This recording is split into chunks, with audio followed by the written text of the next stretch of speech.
I'm Rob. And I'm Nate. And I'm Melinda. And welcome back to Rob and Nate Record a Podcast. We are now on week 3 of Natalie Portman month. And our selection this week was the movie Annihilation.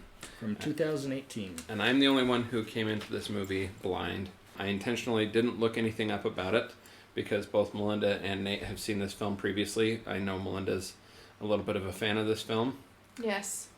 So I intentionally came into this blind. But, you know, to lead off, why don't you guys tell us about the first time you guys saw this film and what your first impressions of it were? I saw it at a dollar theater. Seems appropriate. Yeah, and I was impressed with it. Yeah. What impressed you about it? A number of things. It's quite the mood piece. It's got really interesting visuals in it. It goes in some unexpected directions. It's pretty original. Mm-hmm. Even though it kind of takes certain forms that are more established. I had read the book, so I went into it after reading the first book. It's a trilogy, and so I'd read the first book, and I saw the movie was coming out, and so I went by myself to see it. So I don't remember what you were doing, but I just went. What prompted you to read the book? I think it was recommended to me, like on Amazon or something like that. It's like... I thought you got into it after listening to the podcast Hannah's. Possibly.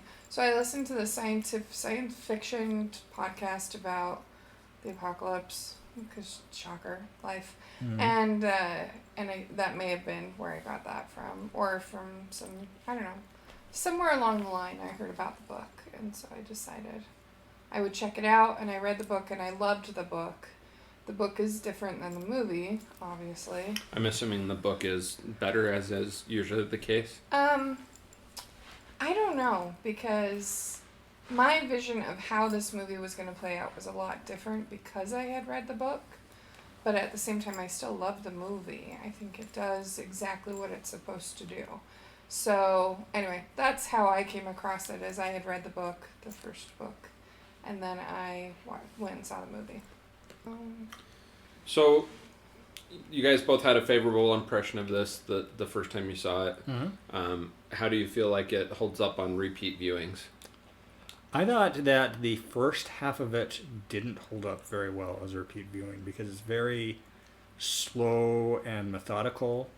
Once you get into the shimmer and it gets more visually interesting, and as that progresses, like in basic form, it's and we should talk generally about what this movie is about. It's about a phenomenon that happens. Something from outer space hits a lighthouse in Alabama off the Gulf Coast, and over time it grows. It's like a big bubble, like a big soap bubble. It comes to be called the Shimmer by the government. They use a cover story about a chemical spill to evacuate this general area. It's around a national forest. And this bubble, the Shimmer, is growing, and they send things into it, probes and missions, and nobody comes back until towards the beginning of the movie, where one person comes back, Oscar Isaacs, and then his wife, who's a biologist and a former Marine, Army officer. Army, yeah. She is brought, when Oscar Isaacs appears out of nowhere, he starts to have seizures, and so they're taking him to the hospital, and they're intercepted by the government. And they take them down to this facility in Alabama where they're trying to monitor the Shimmer. It keeps growing. They're like, we can only keep this cover story up for so much longer. It's going to take over our current base operations within a couple months. And they're going to send another expedition, interestingly, an all-female expedition. They've got a biologist, or she's the biologist. Yeah. They've got several different experts, a psychologist and others. That are going to go in, and she volunteers to join them, and it's about their journey, which is kind of a special forces exploratory thing. You've seen things like this in movies. It's a kind of a standard form. Not so much at the end, but for a lot of it, it's fairly standard. But I think that the first half is kind of on repeat viewing, and then the closer you get to the end, the more intriguing it is. It's definitely a slow burn. You kind of have to wait for it. I love the visual of the Shimmer, though. In my mind, I always saw it as like like The Mist from Stephen King's Mm-hmm. The Mist, right? Like this cloud of unknown, and those are always the types of things that I think get things going. But the way that this is visually, this idea of shimmer, it looks like a soap bubble, and I kind of love that that's the way they decided to depict the shimmer. I liked that. What about you? Well, you were pretty silent throughout this showing. What was Yeah. going on in your head? I'm still making up my mind about this film. I felt a little bit like it was kind of reminiscent of 3 different movies, though I'm having trouble pinpointing the third film. It kind of reminded me of an odd mixture of like The Guest and Arrival. The ending kind of reminds me a little bit of the movie Arrival. Yeah. The beginning, the way it starts out and the way Oscar Isaacson comes back, kind of reminds me of The Guest. Yeah. And you kind of get this impression from when Oscar Isaac comes back, you're like, is he really the same person who left? And things of that nature. I'm not sure I'm in love with this film. There's parts of it that were really good, and then there's parts of it that I'm still processing, and I'm like, I'm not sure about this. Yeah, it takes kind of a while. mostly towards the beginning. I actually liked the very beginning of this, and then probably the middle first third I was like, I'm not so sure. I did kind of like the ending, the way they wrapped that up, but I'm not positive I love it. So I have to say, my biggest plot hole that kind of upsets me. First, in the book, they take away all names. You're not allowed to have a name when you go into the shimmer. And so, in the movie, they keep their names. And is there a particular reason they take their names away? They tell them that it's easier to go by titles. And she had signed up to go in. She wasn't recruited because her husband was sick. She had signed up because he had disappeared. And so she said she wanted to go in because of that. And she's like this really well-known biologist. So it didn't have the beginning that we have. Right. It's a little different in terms of that. The other part that is really interesting is they say when they get through the shimmer, they've been missing 2 to 3 days and they don't know why, and they never explain that. Yeah. And in the book, they do. Oh. The psychologist has been hypnotizing them since they were in training, and she did it so that they wouldn't remember going into the shimmer, but then that kind of backfires. And anyway, sorry, spoilers. For what purpose? Well, she uses them while they're in Area X to her own ends. And so, like, she'll hypnotize them while they're sleeping and have them go off and do missions and things. And then they don't remember doing it, but then it all kind of goes sideways. So, sorry. It leaves Spoilers of that the book. ambiguous. Oh, this is a spoiler cast. Yeah. Our podcast is spoiler heavy, as anyone who has listened to this would know, which Melinda Yes. largely hasn't. Whatever. I'm getting caught up. It's fine. So Rob was talking about films that this reminded him of, and this is a film that evokes a number of films. The Arrival is definitely one that I thought of. Though I find it intriguing that Nate didn't like The Arrival and likes I didn't this. particularly like The Arrival. Why didn't I you? need to revisit it. Yeah, I would want to sit in on him watching that again because I love that movie. So, but yeah, it reminded me of that. It reminded me a lot, actually, especially towards the end of the Twin Peaks: The Return. Okay, Oh. I haven't seen that. Some of the real surrealism that it has in certain moments. The orifice, when they go into the orifice, and the lighthouse, the interior there is reminiscent of some interiors in the other place in the various lodges in the Twin Peaks mythology. And there's the moment when Jennifer Jason Leigh looks weird in there. She looks like she's blind, and then she starts to look like herself. That was That's reminiscent of something that a visual. So that was a question I had about this film because Jennifer Jason Leigh's character is Dr. Ventress. I was going to ask you guys if you thought that was actually Dr. Ventress down in there. Like, what do you mean? Well, because clearly the whatever this thing is can take on other shapes. There was two of Oscar Isaacson at one point. So did Dr. Ventress ever actually make it there, or was that a mirror, like it ends up mirroring Natalie Portman's character, or was that a mirror of Dr. Ventress to full Natalie Portman's character? Well, remember when they're interrogating Natalie Portman, they say, "Well, you knew she was sick, right?" So again, the book. She's sick, she's got cancer, she's terminal, she knows she's going to die. And so she really wants to figure this out before she dies. At least that's what I remember. I could be wrong. I'm okay with that. Don't tweet at me. I think the reality is that that's the case, and that it takes her body and probably absorbs it into whatever it is, this thing of whatever it is. So I don't think it's her. I think it's the alien form of whatever. I thought it was her going through her transition, because we also saw the transition of Tessa Thompson's character earlier. Yeah. We should talk a little bit about the cast. Obviously, Natalie Portman's in this, Jennifer Jason Leigh. It's interesting that it's kind of like a World War II movie in a bit, because you have the small group on their mission, but it's all women.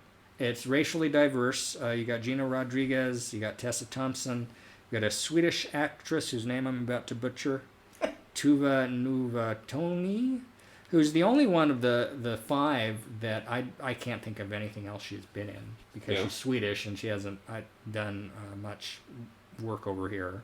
You also, of course, have Oscar Isaac. Benedict Wong is the interviewer, interviewing Natalie Portman at in the framing story.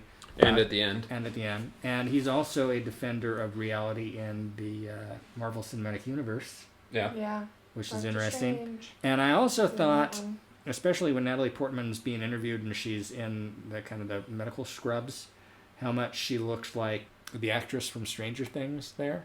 Oh, the 11? Yeah, I'm blanking her name, but like she could totally play a young Natalie Portman in the movie. Oh, yeah, absolutely. Yeah, I haven't seen Stranger Things, so. Can I just mention the tattoo on Natalie Portman's? Yeah, and that.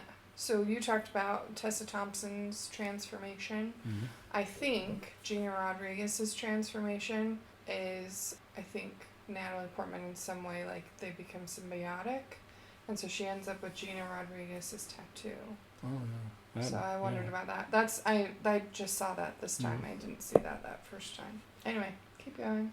Yeah, this was written and directed by Alex Garland. As I kind of looked at his filmography, he's most well known for things that he's written. Yeah. Not necessarily directed. He's only directed 2 or 3 things. But he's also written Ex Machina, 28 Days Later. He did direct that, right? Yeah. Mm-hmm. He did Never Let Me Go, which was an adaptation of a novel, kind of a science fiction-y novel, which is also about identity. This film is. And this film, of course, talks about the blurring of human and non-human, as very much does Ex Machina. He's also got a show that just finished up its first season on FX that is called, I want to say, Ventress. I thought I saw something about that, yeah. Which looks very surreal. He's definitely got his own aesthetic. Yeah. And the topics that he's interested in exploring. It'll be interesting to see what he continues to do and how much it's in this same vein. I'd recommend Ex Machina. It's probably a little rougher than this film, a little more disturbing. It is definitely darker in a lot of ways. I've only seen parts of it. I am a little bit curious to read the book after having watched this movie and see what I gained from that versus having watched the movie. There's some things in this that weren't entirely clear, but there were things I liked about it. I recently listened to a podcast that talked about the liberation of RNA and how there's only minor differences in the RNA sequencing and how that relates to DNA sequencing and how that stops. Like if you look at the RNA in cows versus humans, the RNA of the rib is the same. It just doesn't stop the ribs from growing as soon in a cow. And just how RNA plays a role in how different life forms mutate. And so that was kind of an interesting parallel to what's happening in this film, how the mutations cross over, things of that nature. Because the entire podcast the premise of it was, why do we mutate the way we do and things of that nature. It was a podcast from Radio Lab, if anyone's interested in checking it out. I don't remember the name of the episode right now, but it was recent and, like sometime in June 2020 is when it came out, but yeah. So I just came across something that adds some perspective to our director's work. His grandfather was Sir Peter Bryan Medwar, according to Wikipedia, was a British biologist and writer whose works on graft rejection and the discovery of acquired immune tolerance were fundamental to the medical practice of tissue and organ transplants, known as the father of transplantation. Fascinating. Definitely you can see those themes because the Shimmer is about Yeah. things kind of transplanting in and tissue rejection versus Yeah. mutation. Well, and one of the things that was interesting to me that never gets resolved satisfactorily, at least not in the movie, is how these mutations affect different people differently. Like, we have the video of the first expedition, or not first, but one of the other expeditions going in, Oscar Isaacson's expedition, where the guy's intestines are acting like a snake or something. But that type of mutation doesn't seem to be happening to anyone else in the subsequent group.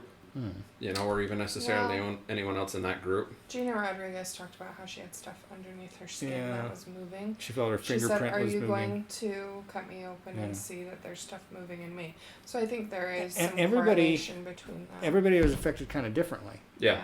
I actually liked what was the lady's name that turns, Tessa Thompson becomes goes the and plant. goes and willfully mutates into a plant. Yeah. I thought that was nice. Well, So I mean, it's a way to die, I guess. yeah. So this is the first in a trilogy of books, Right. because it seems pretty self-contained. I was going to say, it's very clearly they're not going to do the follow-ups. The next two books are about... So, in the movie, they talk about the Southern Reach headquarters getting overtaken by the Shimmer. So, they move the Southern Reach borders, and they create a new headquarters. And so, it's all about this psychologist who's talking to Lena after she comes back. And she's been gone for a specific amount of time, and they find her, and she's like at an old abandoned site that she used to. Anyway, it's a whole thing. But they find her, and he's talking to her. And so the second book is all about him changing because he's talking to her. And then the third book is something else very similar to that. But it's a lot about government cover-up in a lot of ways. Like, this thing is happening, and people don't realize it's happening, right? Because they've kept it under wraps, and it's changing the biology of people that are affected by it, and they're not telling them that it's growing. And so one of the main things is that it's growing at an exponential rate, bigger than the government realizes. And so that becomes one of the main tenets of the books. But it's really good, though. I would highly recommend this series. I got through them really, really quick, actually. I think I listened to 2 of them on an audiobook, like 2 and 3, and I just really enjoyed it. It's really good writing. Jeff Vandermeer is the author, and he's done, I think, other things, but he did a really good job with all 3 books. Yeah. Do you guys know much about this film's budget or how it did in the box office? A little bit. One of the interesting things about it was where it was filmed. Yeah. Which was in England. Yeah, largely filmed in England. One Even of the though locations it's was Windsor Alabama. Park. Yeah. That was where they filmed the Shimmer. They did a heck of a good job making it The look exterior shots of the army base were the former RAF base in Bentwater Woodbridge, Suffolk, England. And then there were some other shots shot in Marsworth Airfield in England. Well, isn't the director British? Well, yeah, at least his grandfather was. And he did 28 Days Later, right? Yes. He's the same director? He wrote it. He wrote it. Well, that's all filmed in England, Yeah, too. he is English. Yeah. So I assume it's just because that's where he was from. So. Yeah. Well, this had an estimated budget of $40 million. How do you guys, without cheating, how do you guys think it did? I looked at it, so I'll let... Well, Melinda's also been looking at it. I kind of looked at it, too. It had an opening weekend of $11 million. Its domestic gross was only $32 million, and its worldwide gross was $43 million. So it just barely made money. By the time you factor in marketing, Advertising, it probably only made its money back through streaming deals. It did. Well, probably through streaming deals it it did. It back yet. Yeah. It was on Netflix for a time. I don't know if it still is. We actually watched it today through Amazon Prime. So I assume through streaming deals, that's where it's made any profit it would have made. But based on that box office release, I wouldn't expect It's any got a subsequent remakes. $40 million is not a huge budget. No. And the visuals in this, it looks like it cost more than $40 million. Yeah. The visuals were very well done. I was going to say, though, also it's an all-female cast in a lot of ways. This is a niche film, right? Like, this is a film that not a lot of people are going to go see. So I assume they're not looking to make a lot of money. I feel like it would have had worked. broad appeal. I thought the cast worked quite well. If she hadn't been going to look for her husband, like, okay, so I hate to give it the whatever the test, The female test. Oh no, this definitely passes that. In some ways, like there are quite a few scenes where they don't talk about men and the conversation's not about that. Like they're all successful women who have their own careers and they're trying to figure this out. If you took the husband aspect out of it, it would totally pass it. But it's also, that's, for me, a lot of that The is... Bechdel test. The Bechdel test. Which is, a movie passes the Bechdel test if it has at least two women who talk to each other about something other than a man. Yes. Which this one does. Which Yes. it does, actually. So, yay, feminists unite. How would you guys rate this film on both the 4-star scale and the 10-star scale? I really like it. As anyone who listens to our podcast would know. Are Sorry. uncommittal because we tend to think of things in two different scale systems. Yeah. So that's our compromise. I would give it, and I did give it at the time, a 3 stars. Okay. I think it's really, it's really unique and creative, but it's not super emotionally stirring or anything like that. The performances are all good, but I can't put it above 3. Like, it's a solid 3-star movie. On the 10 scale, I think I'd probably give it an 8 because it is so unique and innovative. Yeah. How would you rate this, Melinda? I agree with Nate. I'd probably give it a 3, which in teaching terms is mastery. Good job. I'm sorry, just a shout out. I'd probably give it an 8 or an 8.5. We'll go 8.5. I think it's a visually beautiful film. I really love watching it for that fact. I think they did a beautiful job of imagining a place that is scientifically so weird it's hard to envision. So I really enjoyed it that way. Yeah, I think I'm going to have to probably revisit this film at some point in the future. My initial knee-jerk reaction, apparently I liked this the least of our trio. I would probably only give this 2.5 stars on the 4-star scale, and on the 10-star scale I would probably give it 6 stars. As of yet, it hasn't really deeply resonated with me. It's visually very nice. Natalie Portman's performance was good. Jason Lee, her performance was very good. The performances of all of the women who go into the Shimmer were very well done. I enjoyed all of those. I'm just not sure that it landed the plane for me at the end of the film. So this also is not your genre, right? Like, this is super sci-fi. This is but I enjoyed movies like Arrival. Yeah, in some ways. Arrival isn't necessarily sci-fi. It's more like... It is sci-fi, but it's trying to play it pretty straight and realistic. Right. It's like a sideways sci-fi. How do you guys think this fares in the ratings online? Not great, probably. Yeah. Maybe Middling? 7, yeah. I'm looking at IMDb. Its aggregate score is a 6.9. Yeah, that's pretty close. Yeah. I think that probably this is a film that, if it were more widely seen, it would probably be lower. Because I think it has that niche quality, and that people that are going to go and give it a try, you're going to weed out a lot of the people that would just hate it. Yeah. I would certainly recommend seeing this film, even though I didn't love it. I think it's worth seeing. Like I said, the visuals are good. I'm interested to hear perspectives of people whom it did resonate with, and like I said, I think I'm gonna have to revisit this film again sometime down the road. So I would suggest it. It's been a couple of years. I've reread the books since I saw the movie. Books always, I don't know. The books did. I would read those books again. Even I really enjoyed them, and I would watch the film again. I enjoyed it. So. Cool. Even though I know where all the scary parts are. That's probably better, actually, for me. There you go. Anything else, Dad? No. Well, I'm Rob. I'm Nate. I'm Melinda. And this has been Rob and Nate Record a Podcast. With special appearance by Melinda. We do the after party. Oh, cool. Just where we just kind of stuff. shoot the breeze, see if there's anything that We always let the mic run or afterwards because Nate's funniest comments usually come as soon as we turn off the mic. I love that we took the collar off the dog and he fell asleep on me. Well, yeah. His life. It's late enough. As he makes sad voices. Yeah. What did you think about... So I feel like the book is all set in Maine, so to have it set in Alabama, so to have the crocodile, in the book, it's dolphins. Like killer dolphins. And it turns out... That come out of the water? Kind of. And it also, okay, so there are multiple parts to this. First, it's not just the lighthouse. They're trying to get to the lighthouse, but there's another structure Why didn't you put all of this in the podcast? Because it's complicated. It's really hard to understand unless you've read the book. There's a tower as well. And Lena keeps saying in her head it's a tower, and everyone else calls it a tunnel because you have to go down. So it's like the hole in the lighthouse. Mm-hmm. And there's some creature living down there, and it's writing on the walls, but in organic material. Not like poop, but like plants. Anyway, it's kind of crazy, and it kills. And so there's an archaeologist, an architect, the psychologist, the biologist, and the physicist, I believe.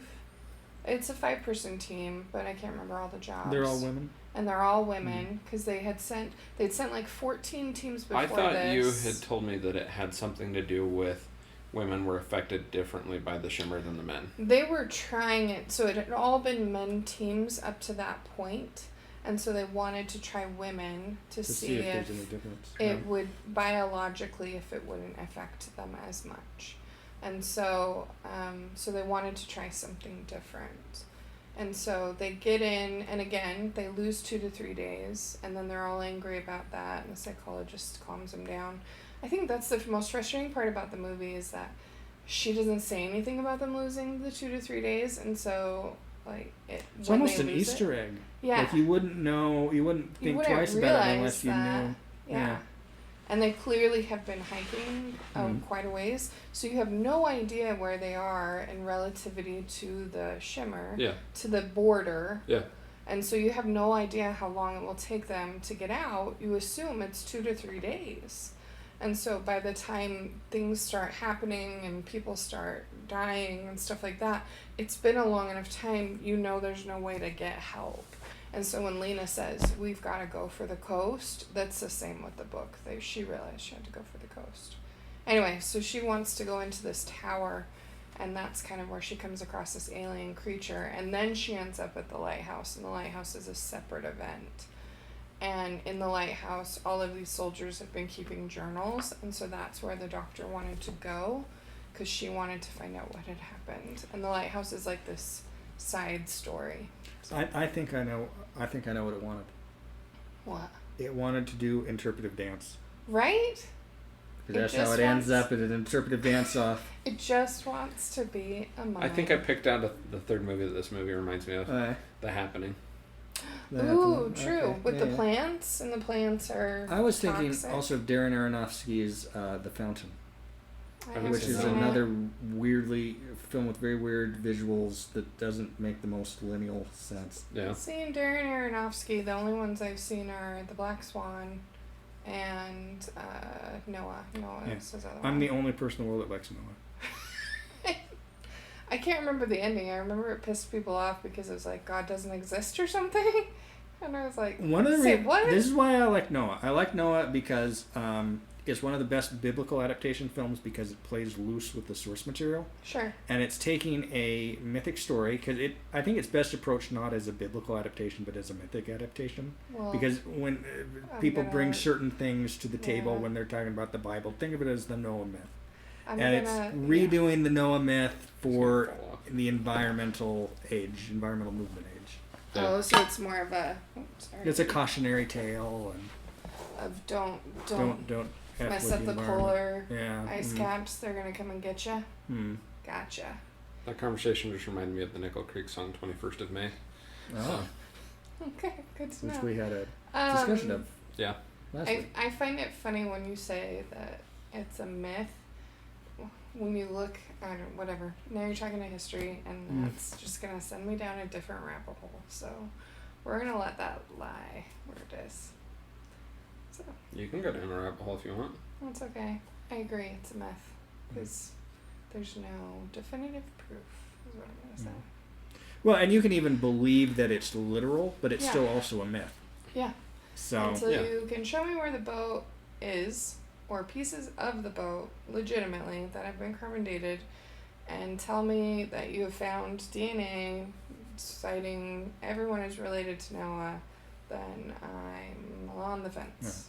Yeah. I'm not a fan of the Noah story. That could almost It's be a not. podcast in itself. It's a faith-based thing, right? Like, anytime you get into religious texts, you run into these people run on faith, and so it's not like, yeah. Anyway, it's a whole smorgasbord of things, but I understand your feeling. Back to the movie.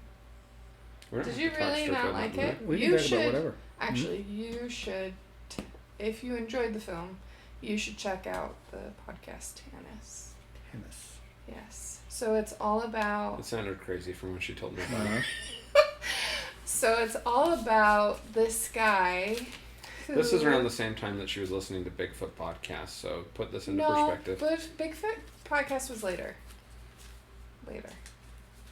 And I'm a believer, so don't mess with that. I do believe there are Bigfoots out there. I know. Again, that's a faith thing.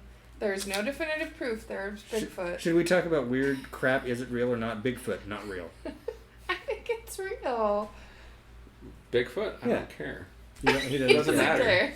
I think it's interesting. I think that some of the stories and some of the stuff is interesting. I think it's way blown out of proportion. The Loch Ness Monster, not real. Real. Really?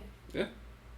I'm far more likely to believe in Nessie than Bigfoot. Mm. See, and I'm not a Nessie fan as much as a Bigfoot fan. I've been to Loch Ness. Yeah? Do you think there's a monster it was drummed up to bring in tourists. I believe that's that. Basically... That also doesn't surprise me. And there used to be these big serpents in the lake. And there's a story about, I want to say St. Columba, who was the patron saint of Scotland, fighting a serpent in the Loch Ness. And so it feels like Nessie kind of derived from that. Yeah. Well, isn't it like Bear Lake, and there was a monster of Bear Lake, and then something washed up a couple of years ago, and everyone's like, well, the monster's dead, clearly because of global warming. And you're like, say what? Yeah. So, I don't know, I think it's all relative. But, anyway, the podcast Tannis is about this guy who starts looking into this cult that follows this ancient civilization that believed that there was this sacred place called Tannis that kind of controls... It's kind of like Atlantis. Nature. Also kind false. Of, There's no such a thing as Atlantis. Anyway, it's really fascinating. It gets very rabbit holey very quick. I was going to say, what about the gateway to Tannis? Wasn't they had to go to like Oregon or something to find the gateway? It's all set in Pacific Northwest. Yeah. And like Tannis moves every 100 or 200 years. So at one point the gateway was in Russia, and when they tried to close the gateway to Tannis, it caused a nuclear eruption or something like that. That event in 1913. Yeah, 1908 or something like that. Is because of Tannis, the gateway to Tannis closing. Anyway, so like it brings in the myth of Baba Yaga, who's this ancient Russian grandma who has a cabin, and you go into the cabin and she kills you or something like that. Anyway, it's crazy, but it's kind of cool. Twin Peaks-ish. Yeah, it's kind of cool. Like, I enjoy it because it's very, like, he tries to make it historically fiction-ish, which is kind of fun. So there you go. But that's what got me into the kind of the... The Tannis isn't real. It could be. I assume it's not. That's actually the name of the city. All right, let's go ahead and wrap this up. Raiders of the Lost Ark.